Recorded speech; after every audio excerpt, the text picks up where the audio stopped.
عبلعلتي أبي تبي أخلي التجري زبا مبرع زركب مسجد على النجاشي زورة دقودات نابت كباب خيدو نمسرك كم منقص حال واضح إن نتحاتتنا نتقبل لنا قبلنا إثيوبيا طالع لبيت مخرج قدات أسلم النافلتوم منقص إثيوبيا بوجنو تقودات زورة ده أب وان كوينات مخانون مليس كان مهناتو يسر حالون يللهم مختار جمال زلاخو تبطاب قبر مدهن كأرويوم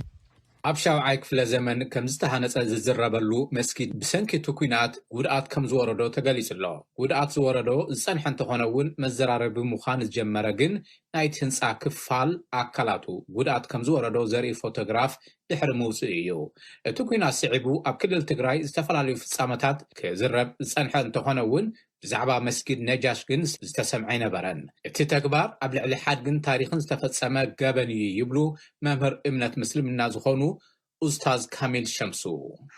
يكرس يا أفريقيا كوش كرسنو يس إثيوبيا باتكالا يا أفريقيا كرسنو يكرس يمسلمو عالم لا المسلم كريستيانو يسوي جزء تكالا كرسنو إذا حد جزي ناي أفريقيان حزب حد جيو ناي حزب إثيوبيا حد جيو ذكرسي أمل عالم نايزر كبو مسلم كريستيان بحافشة نايدك سبات كرسيو عبزي حد جزيز ورده عزيز حفر عزيز حزننيو إذا قد دايزي تفتصيمو زبل بزتفلالو ميدياتات كزرب سانحيو من قستقن قنا تمالو إيو تنفيسو زلو إذي من الباش بزحتو زلعليو يمزبالو እታ ሃገር ናይ ሓባርያ ሓድግታትና እውን ናይ ሓባርዩ ኢሎም ብምውሳኽ እዚ ግጭት ክፍጠር ከሎ ኣብ ዝተፈላለዩ ናይ መንግስቲ ሚድያታት ሕወሓት ዝተፈላለዩ ናይ እምነት ትካላት ናይ ኣጽዋር መቐመጢ ገይርዎ እዩ ተባሂሉ ኮይኑ ግን ኣብቲ እዋን ተፈጺሙ እዩ ዝተባሃለ ነገር የለን ኢሎም ክጻረውን ኣለዎ ኢሎም ብምውሳኽ ለምንድን ነው ይህንን ታርጌት ማድረግ የተፈለገ የሚለው እንደምታው በጣም መጣራት ያለበት ነው። በትክክል ኢትዮጵያ ሕዝብና ጉዳዮች ምክር ቤትም ለዚህ አይነት ጉዳይ ትኩረት የማይሰጥ ወይ ትርጉም ያለው ምክር ቤት አይደለም ማለት ነው። ስለምንታይ እዩ ነዚ ዒላማ ምግባር ተደልዩ ዝብል ትርጉሙ ክጻር ኣለዎ። ናይ ኢትዮጵያ ቤት ምክሪ ጉዳያት ምስልምና እዚ ጉዳይ እዚ ጠመተ ዘይህብ እንተኮይኑ ትርጉም ዘለዎ ቤት ምክሪ ኣይኮነን ማለት እዩ እዮም ኢሎም ኣብ ርእሲ እቲ መስጊድ ዝርከብ ሚናን ኣብ ዝተባሃለ ነዊሕ ናሕሲን ኣብ መንድቕን ብመሳርሒ ዝተወቅዐ ብዝመስል መንድቑ ዝፈረሰ ምስሊ ይረኣይ መቃብር ቦታ ሰዓብቲ ነቢዩ መሓመድ ምዃኑ ዝዝረበሉ ቦታ እውን ጉድኣት ከም ዝወረዶ ተገሊጹ ኣሎ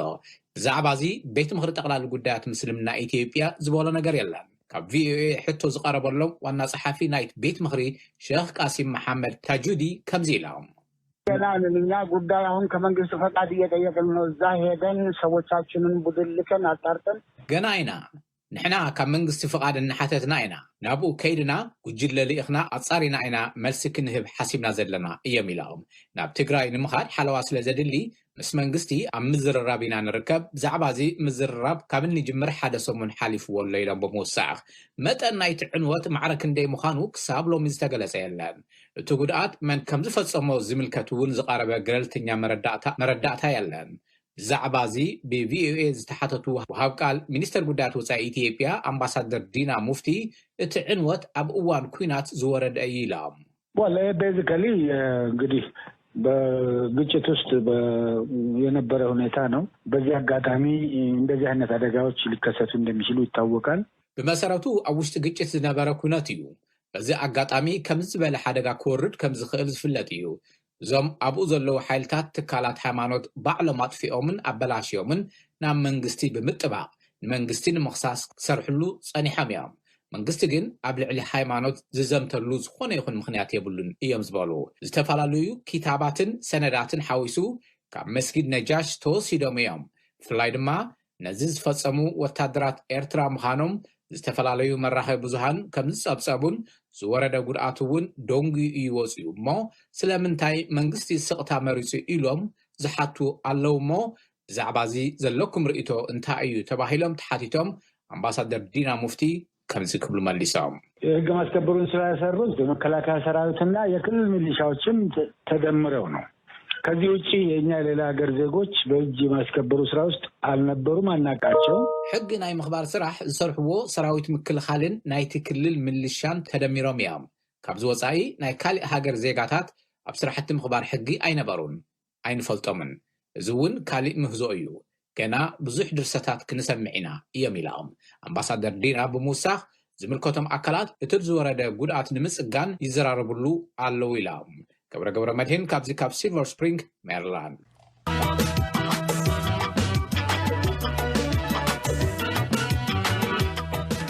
نمسجنك كجبرة زي راديو دمت أمريكا يوزق صلصابناها كوميشن سبعة مسألة إثيوبيا سرحو نتان قلل تنيان بزوخنا من قدي عمت كلات سبعة مسألة حقتاتن ترايت هموركيسو سرحو زفت أكالي للهم كوميشنر كوميشن دانيال بكالي أب مجلسيو تو كوميشن نتان زي شاراون كوينو كغصل صعري كايدالوني للهم ملس كاتشو عمهان زلاخو تبطاب تولد ولد جبريل كاروايوم እቲ ኮሚሽን ቅድሚ 6 ኣዋርሕ ንዝተቐተለ ኣርቲስት ሃጫሉ ሁንዴሳ ስዒቡ ዝተፈጥረ ህውከት ኣብ ክልል ኦሮሚያ ዝተፈጸመ ጥሕሰት መሰላት ውፅኢት መርምርኡ ንምፍላጥ ኣብ ዝፀውዖ መግለፂ እዩ ነዚ ዝበለ ካልኦት ዓለም ለኸ ትካላት ነቲ ጉዳይ ንኽምርምርዎ ሕቶታት የልዑሉ እዮም ዝብል ሕቶ ዝቐረበሉ ኮሚሽነር ዳንኤል በቀለ ንሰብኣዊ መሰል ንፖለቲካዊ ረብሓ ክጥቀምሉ ዝደልዩ ዓለም ለኸ ትካላት ከም ዘለዉ እውን ክዝንጋዕ የብሉን ዝብል መልእኽቲ ኣሕሊፉሎ ስራችን ገለልተኛ ነው ነፃ ነው የመንግስት ተጽዕኖ የለበትም ወይም የሌሎች የማናቸውም አይነት ቡድኖች ወይም ወገኖች ተጽዕኖ የለውም ስለዚህ የምንሰራው ስራሕና ናፃዩ ገለልተኛ እዩ ናይ መንግስት ሆነ ናይ ዝኾነ ካልእ ጉጅለታት ይኹኑ ትካላት ተጽዕኖ የብሉን ንሕና ንሰርሖ ስራሕ ብመትከላት ሰብኣዊ መሰላትን ሕግታትን ጥራይ ተመሪሕና ንሰርሖ ስለ ዝኾነ ናፃን ገለልተኛን ኢልና ኢና ንኣምን ኣብዚ ዝኾነ ጥርጥር የብልናን ስለዝኾነ ድማ ስራሕና ብኣህጉራዊ ትካላትን መንግስታትን ከይተረፈ ካብ ግዜ ናብ ግዜ ተኣማንነት እናወሰኸ ከም ዝመፀ ክንግንዘብ ክኢልና ኣለና ዝበለ ዶክተር ዳንኤል እዚ ማለት ግን ናይ ኮሚሽንና መርመራ ካብ ዝኾነ ነቐፌታ ወይ ወቐሳ ንላዕሊ እዩ ማለት ኣይኮነን ንሕና እውን ምክንያታዊ ነቐፌታን ወቐሳን ክሳብ ዝኾነ ንቕበሎ ኢና ኢሉ ብኻልእ ወገን ግን ሓደ ናይ ፖለቲካ ዕላማ ዘለዎም ወቃሳታትን ነቐፈታትን ከም ዝርግሑ ፍሉጥ እዩ ኢሉ ዶክተር ዳንኤል በቀለ ኣስዒቡ ንሱ እውን እንተኾነ ሓሳብካ ምቕራብ ናይ ዴሞክራሲ ሓደ ባህሪ ስለ ዝኾነ ነዚ እውን እቲ ኮሚሽን ከም ዘኽብሮ ገሊጹ እቲ ፀገም ግን ብደረጃ ሃገር ኮነ ኣብ ዓለም ለኸ ደረጃ ካብኡ ንላዕሊ ዝተሓላለኸ ኢሉ እንደምትረዱት አሁን ያለንበት ዘመን እና የፖለቲካ ወቅት በጣም የተካረረ የፖለቲካ ክፍፍል ያለበት ስለሆነ የተለያዩ ቡድኖች ወይም የተለያዩ ሰዎች የሰብአዊ መብትን ከምትፈልጥዎ ሕጂ ዘለናዮ ዘመንን ናይ ፖለቲካ ሁነታትን ኣዝዩ ዝተካረረ ናይ ፖለቲካ ምክፍፋል ስለ ዝኾነ ዝተፈላለዩ ጉጅለታት ወይ ሰባት ንሰብአዊ መሰላት ካብ ሰብአዊ መሰላት ወፃኢ ንፖለቲካዊ ረብሓ ይጥቀሙሉ እዮም ስለዚ ንፖለቲካዊ ዕላምኦም ዘሰጉም እንተመሲልዎም ነትናትና ውፅኢት ይድግፍዎ ዘይጠቕሞም እንተመሲልዎም ድማ ይቃወሙ እዮም እዚ ድማ ኣብ ኢትዮጵያ ጥራይ ዘይኮነስ ኣብ ዝኾነ ዓለም ዘጋጥም ተርእዮ እዩ ኢሉ ምናልባት ናይ ሓደ ዲሞክራሲያዊ ሕብረተሰብ መግለፂ እውን ክኸውን ይኽእል እዩ ብደረጃ ሓሳብ ጥራይ ዝግለጽ እንተኾይኑ ብፍላይ ድማ ምክንያታዊ ነቐፌታ እንተኾይኑ ይብል ኮሚሽነር ሰብኣዊ መሰላት ኢትዮጵያ ዳንኤል በቀለ ይኹን እምበር ይብል ዶክተር ዳንኤል እቲ ኮሚሽን ምርመራ ኣብ ዝገብረሎም ከባቢታት ዝኾነ ዓለም ለኻዊ ኾነ ሃገራዊ አካል እንተመርመረ ዝኾነ ተቃውሞ የብልናን ኢሉ እኛ የምናካሂደው ምርመራ ነፃና ገለልተኛና